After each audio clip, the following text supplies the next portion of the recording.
We all want to believe that people care about us. It's human. It's wired into our DNA.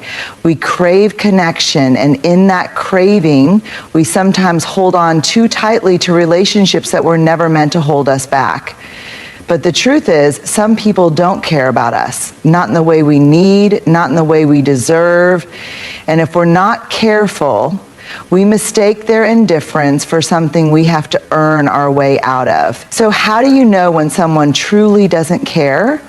You don't need grand betrayals or dramatic goodbyes to see it. You just need to pay attention.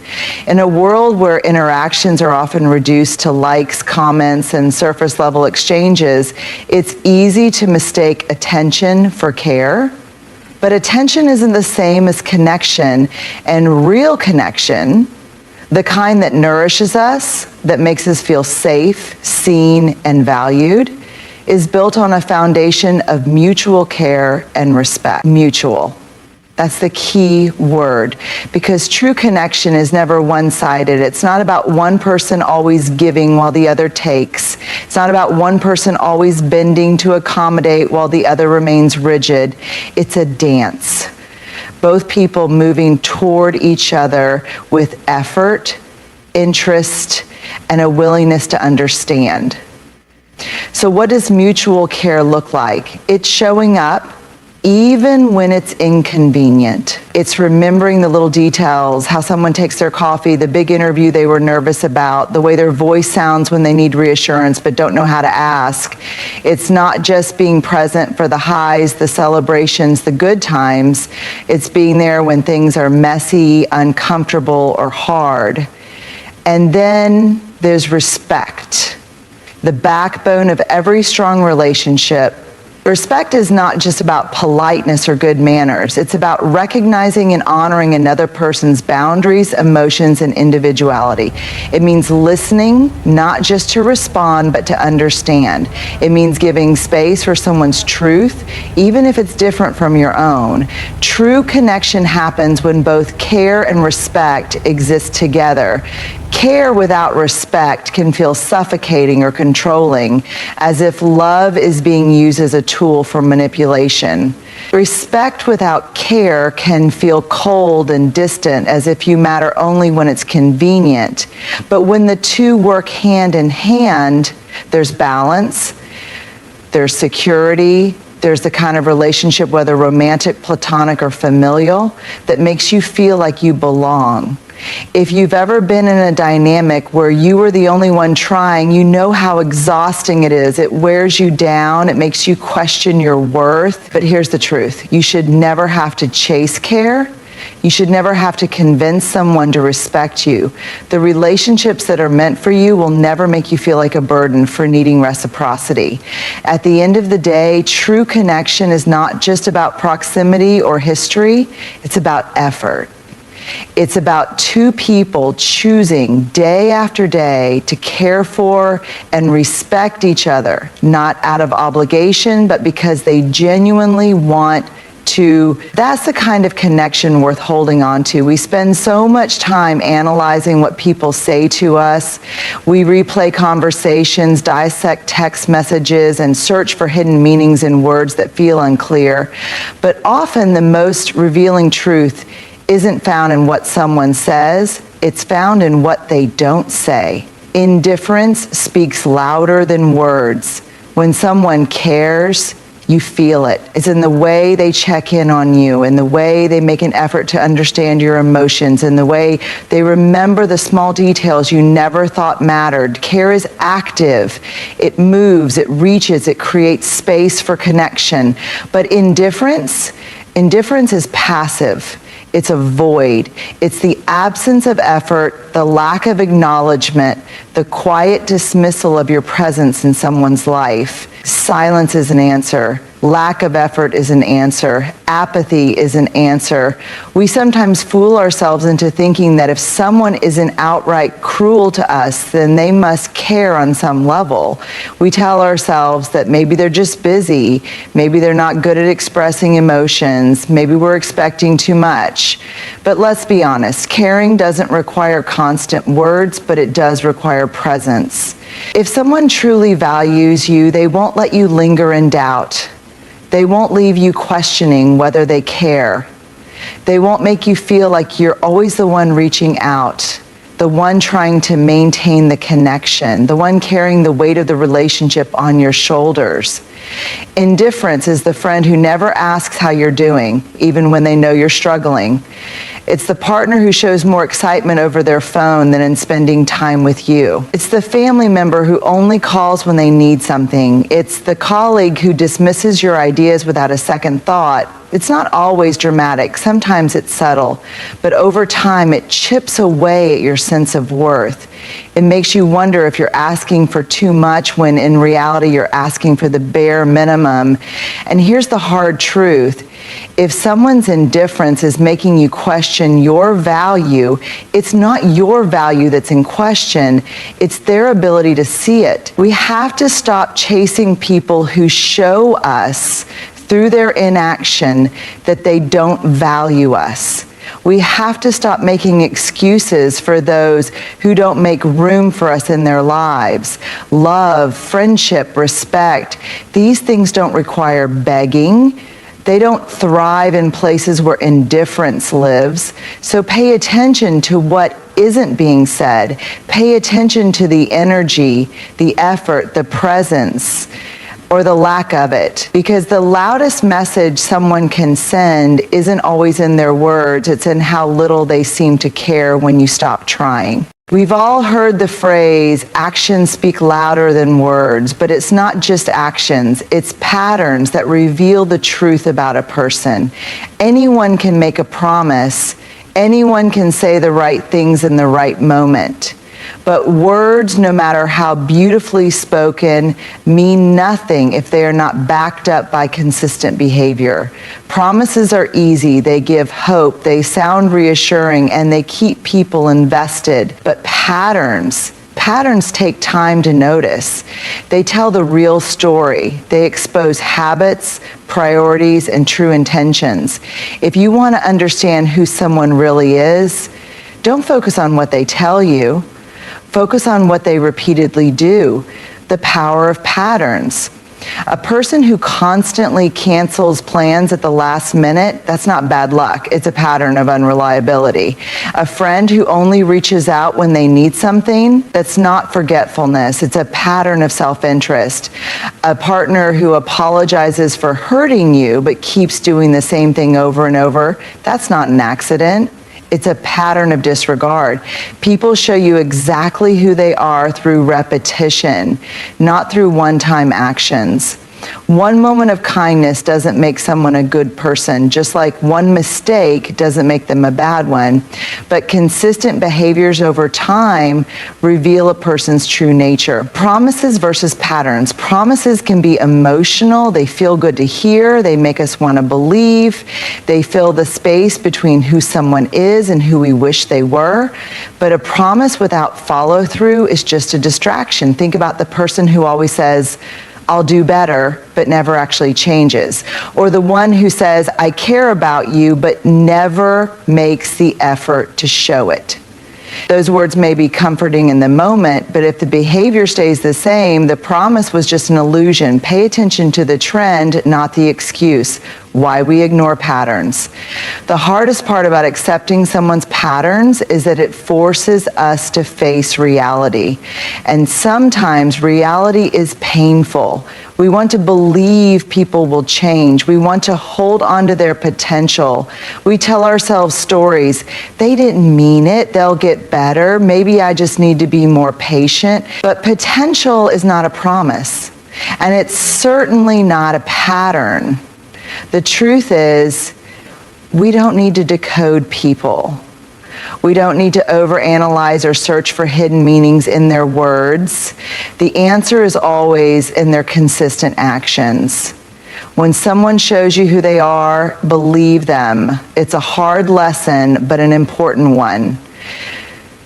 People will always show you who they are. Your job is to believe them the first time. Not when they finally run out of chances. Not when they hurt you one too many times. Not when you're exhausted from trying to justify their actions. Believe them when their actions don't match their words. Believe them when their patterns tell a different story than their promises. Believe them when they consistently show you that they don't respect, value, or prioritize you. Because at the end of the day, someone's real character isn't found in what they say they'll do, it's in what they actually do over and over again. Final thought, if you have to keep hoping for a different outcome, it's because you're ignoring the pattern. And if you're ignoring the pattern, you're choosing the promise over the truth. Stop listening to what people say. Start watching what they do. Because patterns don't lie. We live in a world that often tricks us into believing that our worth is something external. Something that can be measured by how much attention, love, or validation we receive from others. We look to relationships, friendships, and social approval to tell us how much we matter. But here's the truth. Your self-worth is not defined by how much someone else values you. It never was. It's easy to fall into the trap of measuring our worth through the eyes of others. When someone loves us, we feel valuable. When someone ignores us, we feel insignificant. When a friend chooses someone else over us, we feel replaceable. When a relationship ends, we wonder if we were not enough. But this kind of thinking gives other people power over something that should belong only to us. Why do we let others define our worth? From a young age, many of us are conditioned to believe that our value is tied to approval. As children, we learn that being good earns praise. In school, we're measured by grades. In relationships, we're told that being chosen means we're special. Over time, we internalize the idea that our worth must be proven, that we must earn it by being lovable, successful, attractive, or needed by someone else. But here's where that thinking becomes dangerous. When we let other people determine our value, we make ourselves dependent on forces we cannot control. If someone treats us with love and respect, we feel good about ourselves. If someone treats us with indifference, we question our worth. If someone rejects us, we assume we weren't good enough. But think about that for a second. Why should your worth change based on how someone else treats you? Why should the way one person sees you have the power to determine how you see yourself? The truth about self-worth is not something that is given to you by others. It is something you own, something that exists within you, regardless of how anyone else perceives you. A person's inability to see your value does not mean you lack value. Someone's failure to love you does not mean you are unlovable. Being rejected does not mean you are unworthy. People's opinions are shaped by their own experiences, biases, and emotional capacities. Sometimes their inability to appreciate you has nothing to do with you and everything to do with where they are in life.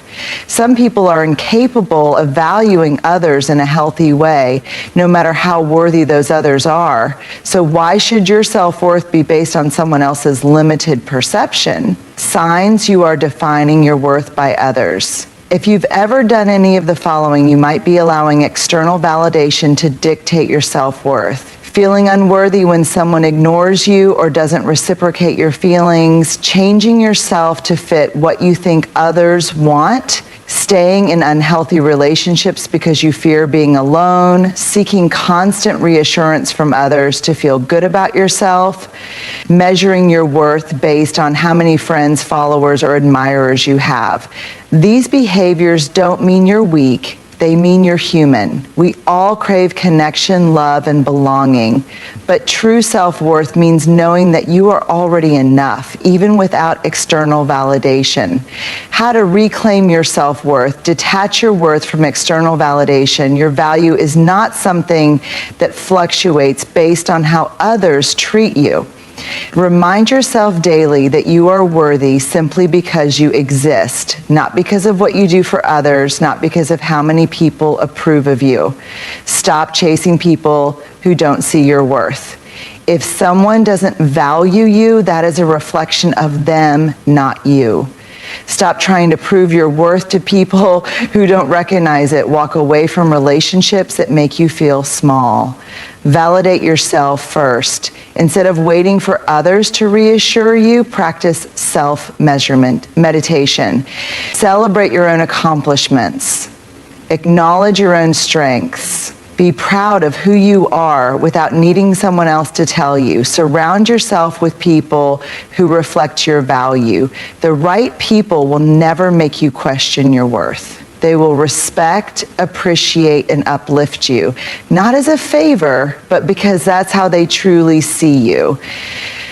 Develop inner confidence. Self-worth comes from within. Spend time alone, invest in your growth, and do things that make you feel good about yourself. The more you build yourself up, the less you will seek validation from others. Final thought at the end of the day, self-worth is not something you ask for. It is something you claim. It is not something that increases when someone loves you, and it does not disappear when someone doesn't. You are not less worthy because someone failed to see your value. You were already enough. You always have been, and no one, not a friend, a partner, a boss, a family member, gets to define what was never theirs to decide. For far too long, many of us have been conditioned to believe that setting boundaries is selfish.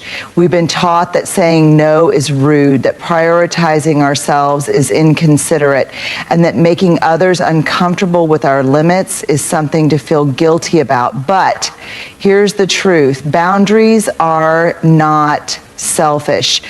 Boundaries are an act of self-respect. What are boundaries really? Boundaries are not walls meant to shut people out. They are not weapons used to control or punish others. Boundaries are guidelines that define how we allow ourselves to be treated. They protect our emotional well-being, our time, our energy, and our sense of self. Boundaries say, this is what I need to feel safe and respected. This is what I will and will not accept in my life. This is where I end and you begin. When we lack boundaries, we overextend ourselves. We say yes when we mean no. We allow people to take advantage of our kindness. We tolerate disrespect because we fear conflict. And worst of all, we betray ourselves in an attempt to keep others comfortable. Why we struggle to set boundaries. Many of us resist setting boundaries because we don't want to disappoint people. We fear being seen as difficult or unkind. We worry that if we start saying no, people will think we don't care about them. But let's flip the perspective. If a relationship falls apart because you expressed your needs, was that relationship truly healthy to begin with? Healthy relationships, whether romantic, familial, platonic, or professional, are built on mutual respect. And mutual respect includes respecting each other's limits. But the truth is, not everyone will like your boundaries. Some people will push back. Some will make you feel guilty. Some will even try to manipulate you into believing that setting limits means you don't care. But let's be clear. People who respect you will respect your boundaries. People who benefit from your lack of boundaries will call you selfish for setting them. Boundaries are a form of self-respect. When you set boundaries, you are not being mean. You are not being dramatic. You are simply choosing to honor yourself. Saying no to something that drains you doesn't make you selfish, it makes you self-aware. Limiting time with people who disrespect you doesn't make you cold, it makes you self-respecting. Protecting your peace doesn't make you difficult, it makes you emotionally intelligent. Boundaries are how you teach people how to treat you. If you constantly allow others to overstep, they will. If you don't speak up when someone disregards your needs, they will continue to do so. But when you set clear boundaries, you send a powerful message. I respect myself enough to stand up for what I need. What healthy boundaries look like. Healthy boundaries are not about control, they are about clarity. Here are some examples. Emotional boundaries. I am not responsible for managing other people's emotions at the expense of my own well-being. Time boundaries. My time is valuable and I won't overcommit just to please others. Communication boundaries. I won't engage in conversations that are disrespectful, manipulative, or toxic. Work boundaries. I will not answer emails or take work calls outside of my set working hours. Relationship boundaries. I will not tolerate dishonesty, disrespect, or emotional neglect in my relationships. Boundaries are not about rejecting others. They are about protecting yourself. They allow you to show up as your best self, not a drained, resentful version of you.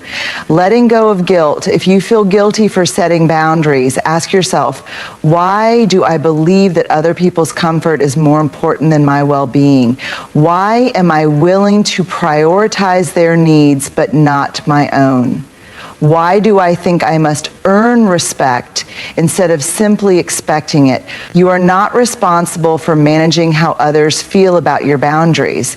Your only responsibility is to honor yourself. If someone truly cares about you, they will want you to feel safe, valued, and respected, not drained, overextended, or resentful. We hold on to people who drain us, to relationships that make us feel small, to friendships that no longer feel like home. We hold on because it's familiar, because we're afraid of what life will look like without them, because we convince ourselves that maybe, just maybe, things will get better. But here's what we don't realize in the moment. By clinging to the wrong people, we block ourselves from receiving the right ones. Why do we hold on? Letting go is hard, especially when we've invested time, love, and effort into a relationship. It's painful to walk away from people we once believed in, people we once shared dreams with, people who were once an important part of our story. We tell ourselves things like, maybe I'm overreacting, what if I never find anyone better? I've already put so much time into this relationship, what if I just try harder? It wasn't always this bad. Maybe things will go back to the way they were. But here's the truth. You cannot build a healthy, fulfilling life if you are constantly making space for people who are hurting you, draining you, or holding you back. When you hold on to the wrong people, you send yourself the message that you don't believe you deserve better. And when you don't believe you deserve better, you settle, you shrink, you tolerate less than you deserve because you're afraid to make room for more. The cost of holding on, keeping the wrong people in your life, comes at a price. It costs you your energy, your peace, your self-worth. It keeps you stuck in cycles of frustration, disappointment, and unmet expectations. It prevents you from fully stepping into the life you were meant to live. Think about it. Every moment spent chasing someone who won't meet you halfway is a moment stolen from someone who would. Every ounce of effort poured into a one-sided relationship is energy you could be investing in people who truly value you. The wrong people will make you question your worth, take more than they give, show up only when it's convenient for them, make you feel like you're hard to love, leave you emotionally exhausted. But the right people pour into you instead of just taking from you. They support you, they show up, they make you feel safe in their presence. They remind you simply by being who they are that love and respect should never feel like something you have to earn. Letting go doesn't mean you don't care. One of the biggest misconceptions about letting go is that it means you no longer care. That's not true. Letting go doesn't mean the memories weren't real. It doesn't mean you didn't love them. It doesn't mean you wish them harm. It simply means you are choosing yourself. You are choosing your peace, your growth, and your future over a connection that is no longer serving you. You can love someone and still recognize that they are not meant to stay in your life. You can appreciate the good times and still acknowledge that the relationship is no longer healthy. You can forgive and still walk away. Letting go is not an act of cruelty, it is an act of self-respect, making space for the right people. The beautiful thing about letting go is that it creates space for relationships that are built on mutual respect and effort, space for friendships that nourish your soul, space for people who see you, value you, and meet you where you are. The right people will make you feel heard and understood. Support your growth instead of resenting it. Love you without conditions. Show up consistently, not just when they need something. Remind you what safe, healthy, genuine connection feels like.